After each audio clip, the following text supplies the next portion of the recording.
Se me ha solicitado exponer el tema Ciencia, Fe y Vida, la esperanza en tiempos del COVID-19. La pregunta es entonces sobre la esperanza y más precisamente sobre si hay o puede haber esperanza en estos tiempos convulsionados. Y se nos pregunta no acerca de cualquier esperanza, sino acerca de una que se escribe con mayúscula. Intentaremos, en la medida de lo posible, decir algo pertinente acerca de este tema tan complejo y a la vez tan necesario y dramático, sin quitarle el bulto a la centralidad de la interrogante. Para ello, indagaremos primero someramente en la realidad de la esperanza como acto afectivo, su naturaleza, sus realizaciones. Ay, se me acaba de cortar el computador, desgraciadamente. He cometido un error aquí, disculpen, pero no tengo el texto ahora. Un segundo. Aquí sí. Muy bien. Indagaremos entonces en la esperanza como acto afectivo, su naturaleza, sus realizaciones, su objeto y sus causas, para ver después en qué sentido es posible todavía tener esperanza y en qué sentido no. Y en qué medida la esperanza cristiana, la esperanza con mayúscula, es capaz de acoger a la esperanza y a la desesperanza humana y en qué sentido las supera. Uno de los textos más bellos, profundos y autorizados que se han escrito sobre la esperanza en los tiempos actuales es la encíclica de Benedicto XVI, Spe Salvi, en la esperanza hemos sido salvados, de noviembre de 2007. Se trata de un texto que además que no envejece, ya que su relectura resulta hoy de una actualidad insospechada. En el comienzo de este escrito, su autor nos instruye, siguiendo a San Pablo, que el mundo pagano antes de la venida de Cristo era un mundo sin esperanza. Para ello, hace uso de diversos testimonios de la literatura y de las costumbres, del fin de la antigüedad y del comienzo de la era cristiana en Occidente. Y no es que el mundo pagano estuviese necesariamente consciente de su existencia desesperanzada.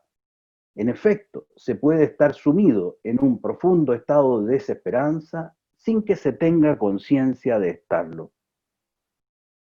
Dice San Pablo en la cita referida por Benedicto XVI de la epístola a los Efesios: acuérdense de que fueron gente pagana. Ustedes vivían en este mundo sin esperanza y sin Dios. Detengámonos en esta afirmación.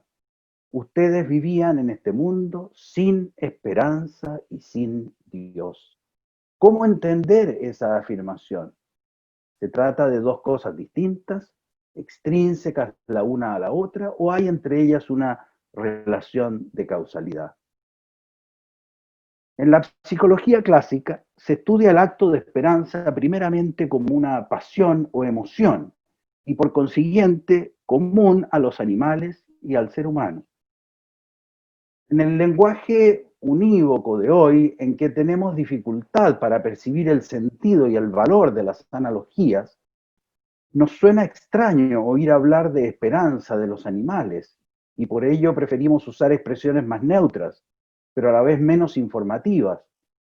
Por ello, suena mejor a nuestros oídos referirnos a la existencia en los animales más complejos de un algo así como una atención expectante de una meta determinada que se visualiza como difícil, pero frente a la cual el sujeto manifiesta una cierta seguridad de conseguirla. Es en ese sentido que podemos decir que el perro salta y se agita al ver salir a su amo de la casa con la esperanza de ir de paseo y de obtener un plato de comida, o, en otro ejemplo, como el caso de un zorro que observa a su presa, que se detiene inmóvil aguardando tenerla a proximidad para abalanzarse sobre ella con la expectativa o esperanza de alcanzarla. Es exactamente a eso, ni más ni menos, que el sentido común y la psicología clásica llaman esperanza animal, como pasión, como simple emoción. La palabra expectativa, de uso común en nuestros días, no logra expresar adecuadamente la riqueza y profundidad de este acto.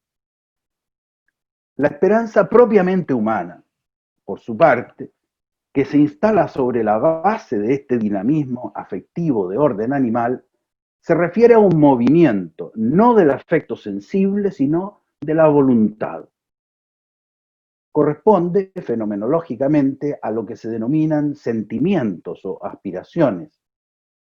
Este acto o respuesta afectiva, al que llamamos esperanza en sentido propio, sigue a una aprehensión cognoscitiva acerca de un bien futuro que se desea, pero que resulta difícil de conseguir.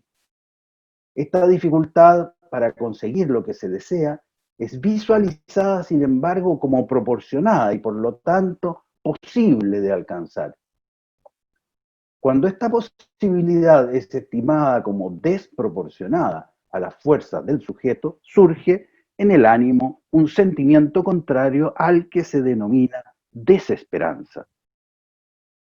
La esperanza, como sentimiento humano, supone entonces, en primer lugar, la existencia previa de un afecto o aspiración determinada e intensa. En segundo lugar, un juicio de proporcionalidad acerca de la posibilidad real de colmar esta aspiración. Y en tercer lugar, el surgimiento en el ánimo de un afecto movilizador que se orienta a la consecución del objetivo. Es justamente esta confianza subjetiva en la consecución del objetivo difícil lo que caracteriza a la esperanza y la constituye en un sentimiento humano máximamente movilizador.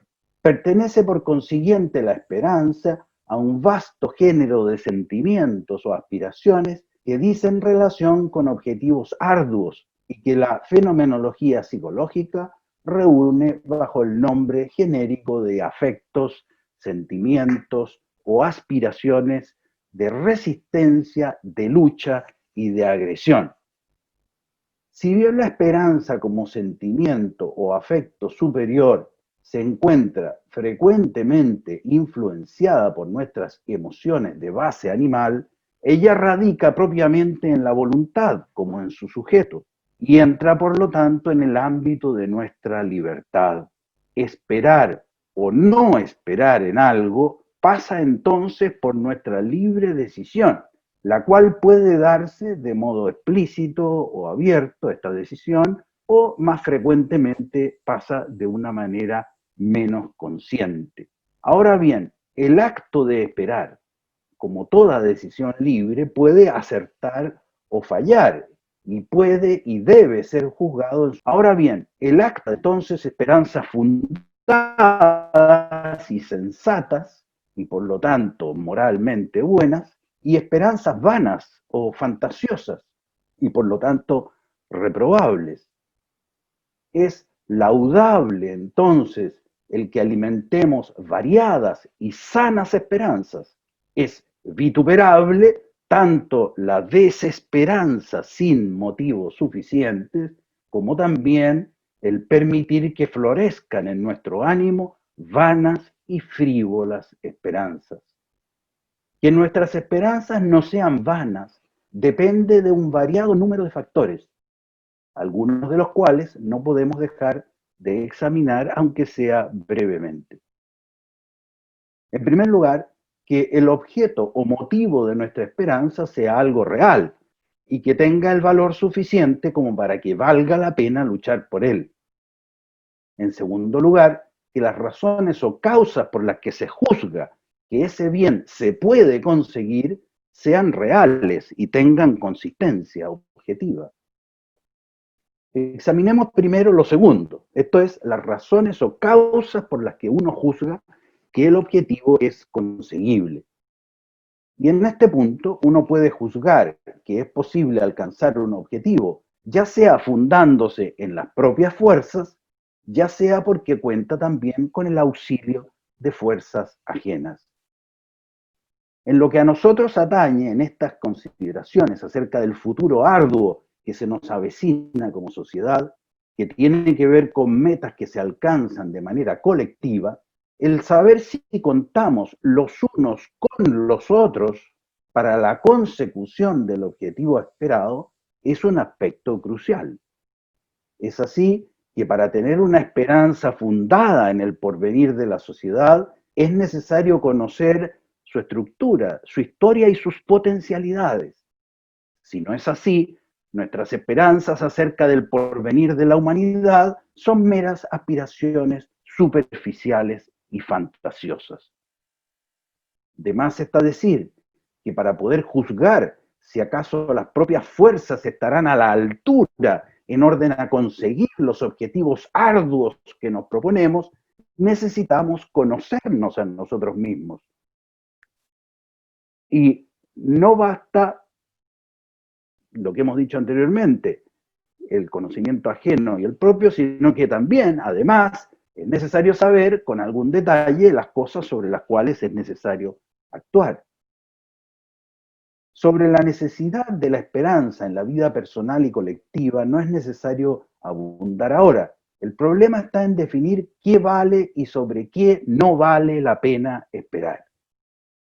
De más está decir que para seres temporales y libres como nosotros, el futuro estará siempre abierto y es, por su naturaleza misma, impredecible. De lo que se deduce que toda esperanza humana es inevitablemente limitada. No es necesario efectuar extensos análisis para percatarse que de ninguna de las metas en las que ciframos nuestras esperanzas humanas podemos tener plena seguridad de conseguirlas, ya sea con nuestras propias fuerzas, ya sea con fuerzas prestadas. De lo anterior se deduce que en cuanto a esperanzas humanas, es necesario tener plena conciencia de su precariedad. Y dado que las esperanzas humanas son necesarias e inevitables, debiésemos al menos tender a abrigar nuestras esperanzas en cosas que contengan el mínimo posible de precariedad. Lo anterior supone tener conciencia de que, por lo que a los seres humanos concierne, siempre todo puede fallar.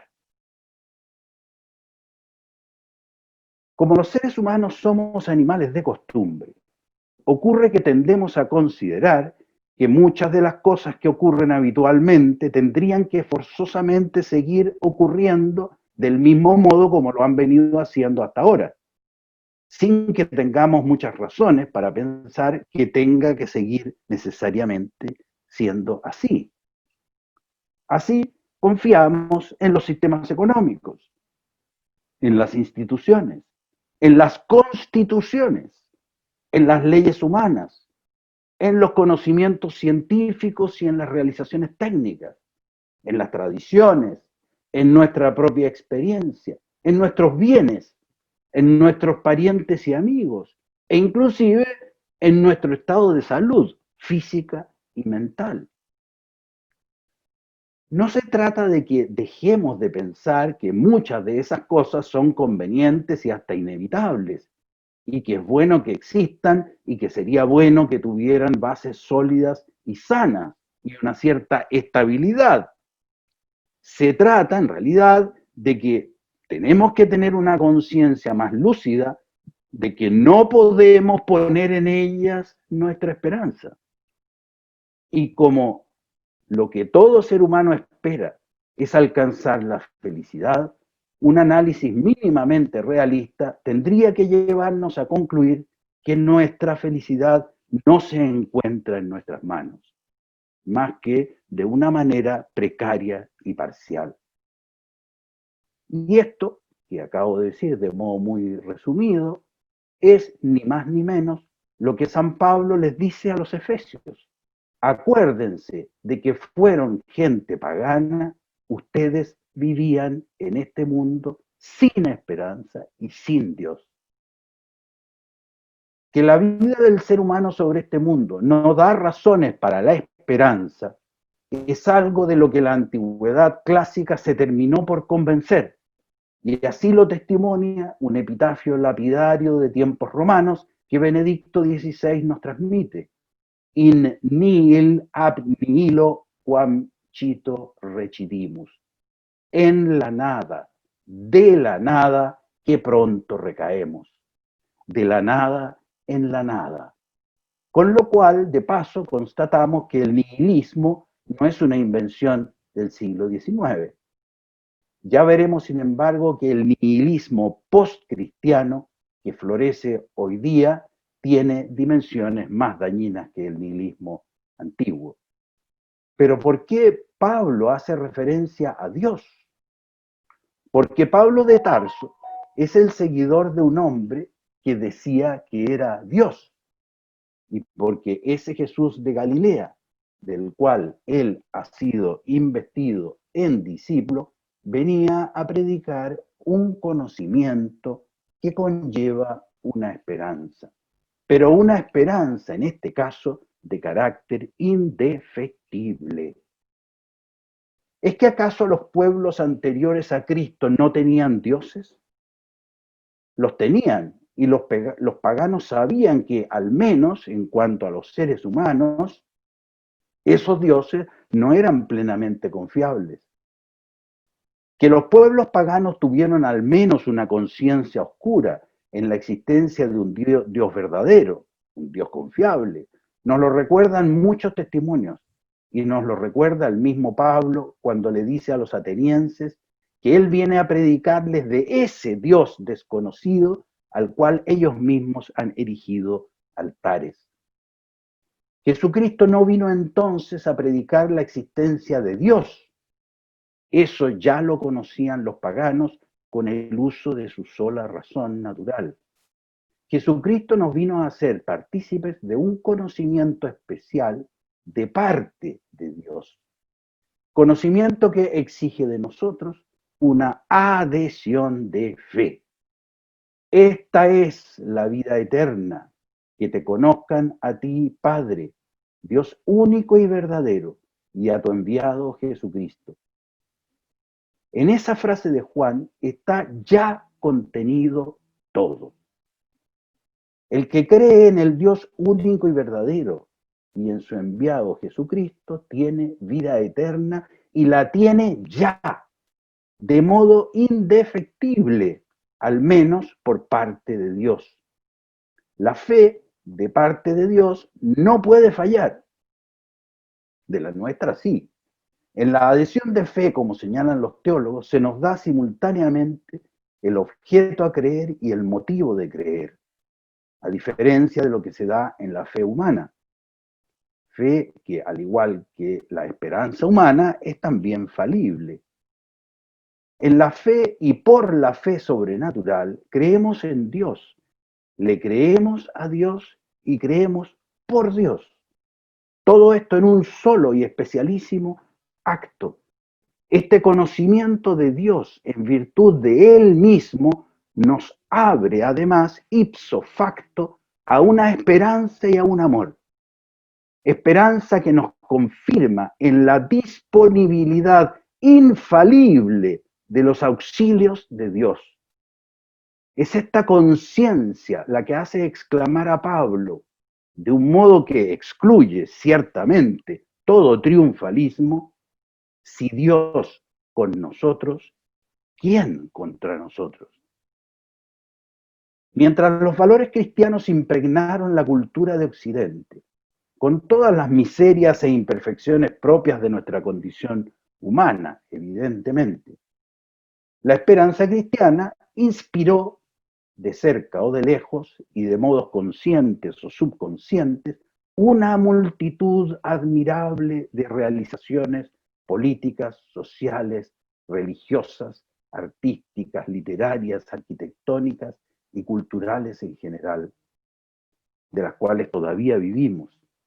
Estas realizaciones comunicaban de modos variados, grandiosos y a la vez imperfectos la esperanza que los traspasaba, la firme creencia en la omnipotencia y en la omnipresencia de Dios, la conciencia de la finitud y fragilidad de la vida humana, la superioridad de los bienes espirituales por sobre los bienes terrenos, la primacía social del amor y de la justicia, de la verdad, del bien, de la belleza, etc. Desde fines del siglo XV en adelante, en Occidente, con la pérdida dolorosa de la unidad de la cristiandad medieval, el ascenso de doctrinas políticas de corte pragmático y de su praxis consecuente comienza a reemplazar, de hecho, la visión de fe sobrenatural en la cultura. Y la comienza a reemplazar por una fe centrada en la humanidad. Surge así un modo individualista de concebir la vida política, donde la vida social se entiende no como un bien, sino como un mal menor, y el gobierno de los pueblos nacientes se conceptualiza en términos de ejercicio del poder y no como un servicio supeditado a valores religiosos y éticos universales. La esperanza cristiana consecuentemente va dejando paulatinamente de inspirar las grandes realizaciones colectivas y comienzan a emerger por doquier diversas esperanzas de carácter cada vez más claramente intramundano. Es el origen de las utopías políticas que han asolado la historia de Occidente, sobre todo en los últimos 2 siglos. En este contexto, las corrientes revolucionarias que emergen a fines del siglo XVIII y las realizaciones que se siguen de ellas pueden ser vistas como remedos de las realizaciones culturales inspiradas por la esperanza cristiana. Las esperanzas antropocéntricas e intramundanas que prometen las doctrinas políticas y económicas en boga vienen a ser como simulacros de aquella esperanza que no defrauda. Benedicto XVI sorprende cuando afirma en Spe Salvi el carácter moralista de los ateísmos decimonónicos. En efecto, no se le perdona a Dios haber creado un mundo imperfecto, y en castigo de ello se le niega reconocimiento a su existencia. La prueba de que las nuevas esperanzas intramundanas vinculadas a las doctrinas políticas y económicas no son sino impotentes sustitutos de la esperanza cristiana, es que tanto los liberalismos como los socialismos se autoproclaman como estadios terminales en el devenir de la cultura. Pero así como el fin de la antigüedad llega a la conclusión nihilista acerca de la vanidad de las esperanzas intramundanas, también nuestra época de ilusiones utopistas llega a fines del siglo XX al reconocimiento de la vanidad de estas mismas esperanzas. En la nada, de la nada, pronto recaemos. No obstante, el carácter postcristiano del nihilismo contemporáneo agrega al nihilismo antiguo una sobredosis de virulencia. En efecto, las corrientes nihilistas y ateas contemporáneas no son solo moralismos, como decía Benedicto XVI, sino también verdaderas antirreligiones y de preferencia anticatólicas. De lo que se trata en estas nuevas corrientes es de intentar borrar de la faz de la tierra todo vestigio de fe cristiana y todo vestigio de esperanza trascendente. Y con una ferocidad y vehemencia que emula los peores fanatismos religiosos. La frase de Cristo, fuego he venido a traer al mundo, y qué he de querer sino que se encienda, viene leída no en términos del amor ardiente de la caridad, sino en clave molotoviana.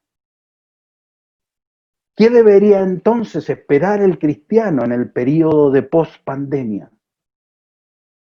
Lo que siempre ha esperado y que siempre debió esperar.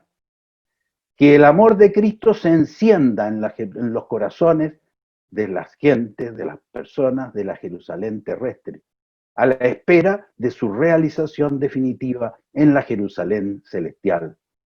O como se nos enseñaba en el catecismo de pequeños, lo que los cristianos debemos esperar es conocer y amar a Dios en este mundo y gozarlo en la vida eterna.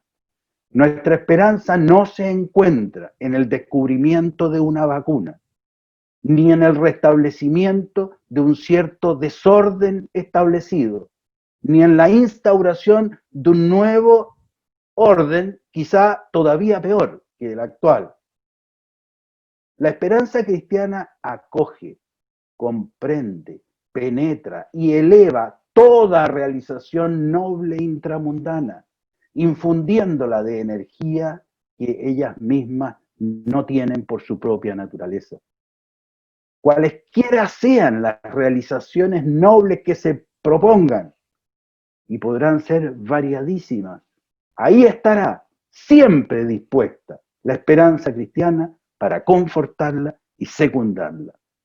Así como Benedicto XVI nos decía que la fe cristiana amplía los límites de la razón, la esperanza cristiana suscita, conforta, ensancha y amplía los límites del corazón para que alcance metas insospechadas, siempre a la espera de la realización definitiva. Esa es nuestra esperanza. Muchas gracias.